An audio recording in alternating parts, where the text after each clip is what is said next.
Let's try this again. Good Monday afternoon. I'm Gary Ryan here with you with the Fed League Flash.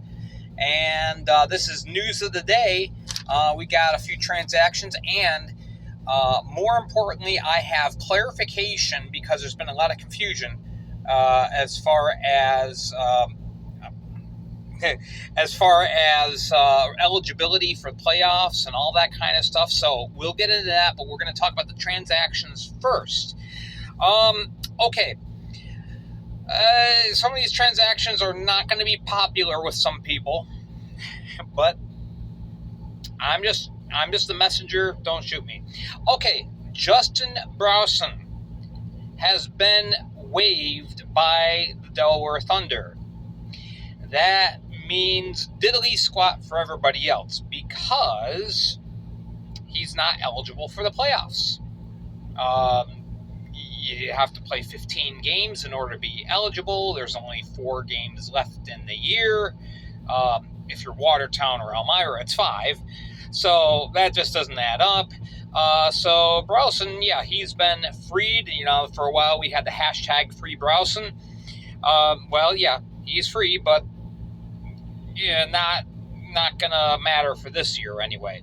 But at least now he is able to sign with somebody else for next year, if he so chooses.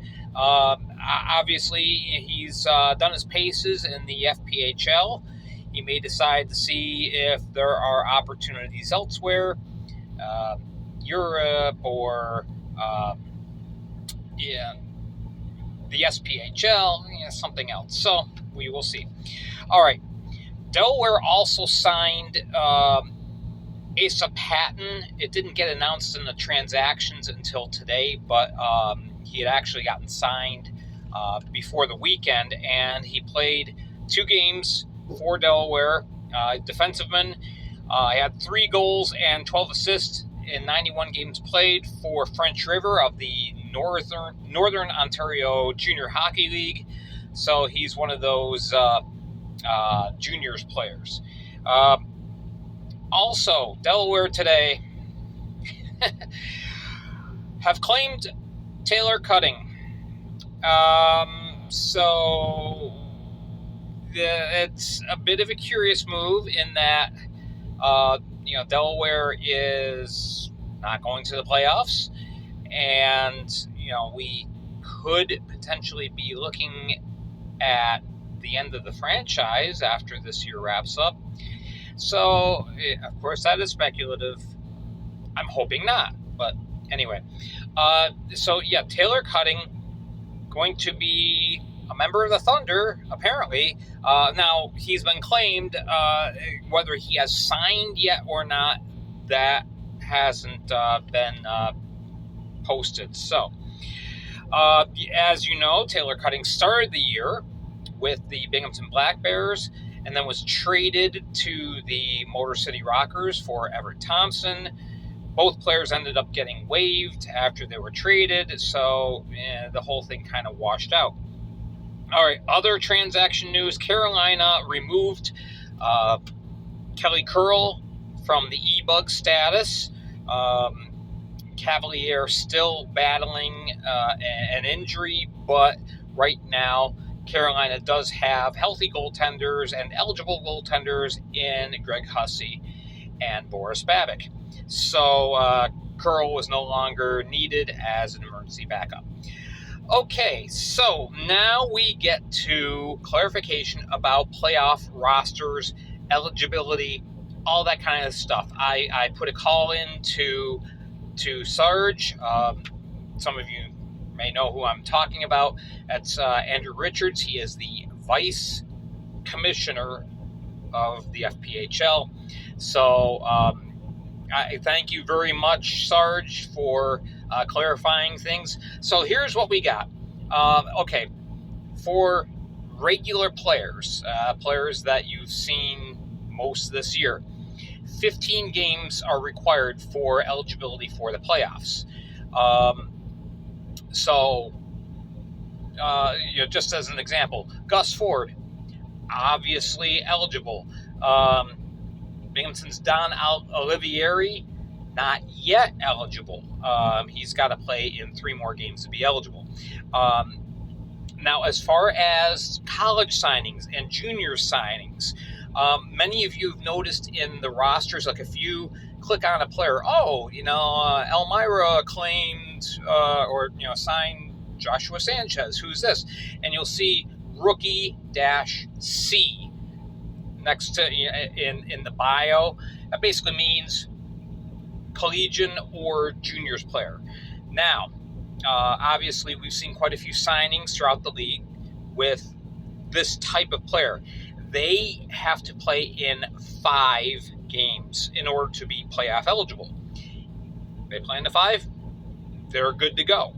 And now, as far as the roster, there's a nice little bit of luxury being granted to the teams now. The roster limitation is 22, meaning that's skaters and goalies all combined. If you want to have 21 skaters and 1 goalie, go for it. Yeah, if you want to have 3 goalies, okay. No more than 3 goalies. But anyway, so basically you have those 22 plus eligible collegians.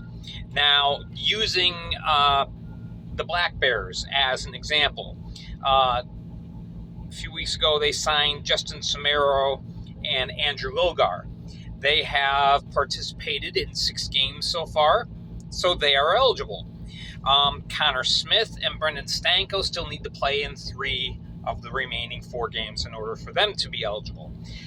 So basically you have 22 plus collegians. I did not get clarification as far as, well, can teams go nuts and sign a whole bunch of juniors or collegians? Not really sure, but that point's pretty well moot right now because, again, most teams only have 4 games remaining on their schedule. So, again, 5 games played for collegians and juniors, 15 games played required for all others. Maximum active roster is 22 plus the rookies. So basically, you're able to create, a Black Aces or a Taxi Squad type of scenario. Have your healthy scratches. So God forbid you're in the midst of a really tight, hard-fought, physical 3-game series in the playoffs. One of your guys goes down, okay, you can put in one of your healthy scratches and you've got some depth now. So that is good. So that, I hope that clarifies everything. I wasn't really sure on the collegiate thing, so that's why I wanted to reach out to Sarge first before I reported this to you. So there you go. Hope that it kind of answers all your questions on that. All right, so there we go. That is the news of the day for the Fed League Flash. I'm Gary Ryan, thanking you again so much for watching. Remember to hit like and subscribe. Remember, tomorrow I'm going to do a profile on the Binghamton Black Bears. It's my favorite team, so I can give you a little bit more depth on what's going on with them. But anyway, as they prepare for the playoffs, there you go. And I'll answer some questions specifically about their roster and the playoffs tomorrow. And then Wednesday, we'll be doing a Spotify version, audio only. And you can follow Fed League Flash there on Spotify. Thank you again so much for watching. We will talk to you again tomorrow.